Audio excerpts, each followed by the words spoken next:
राष्ट्रीय स्वयंसेवक संघ आज बेळगावमध्ये अद्भुत आश्चर्यकारक बघण्यासाठी पथसंचलन झालेलं आहे।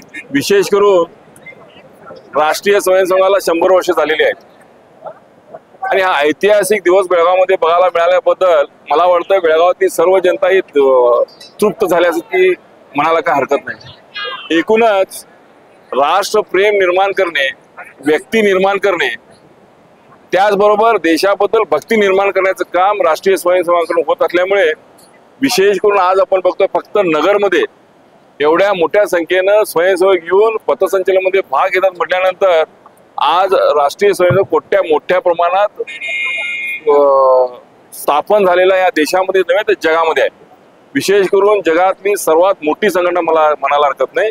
हिंदू धर्म टिकला पाहिजेत, राष्ट्रवाद टिकला पाहिजेत, या दृष्टिकोनातून प्रयत्न करणारी ही एकमेव अशी संघटना असल्यामुळे आम्ही सर्वांनी मिळून येत्या काळामध्ये राष्ट्रीय स्वयंसेवकांनी जे पंच कार्यक्रम दिलेले आहेत, म्हणजे जातीभात सोडावा, स्वच्छता अभियान राबवावं, पर्यावरण राबवावं आणि एकूणच समाज उपयोगी आपण सर्वांनी काम केले पाहिजेत, या दृष्टिकोनातून जे काय 5 पंच कार्यक्रम दिले त्याचे पुढच्या वर्षी पूर्ण वर्ष सर्वांनी पालन करावं ही विनंती।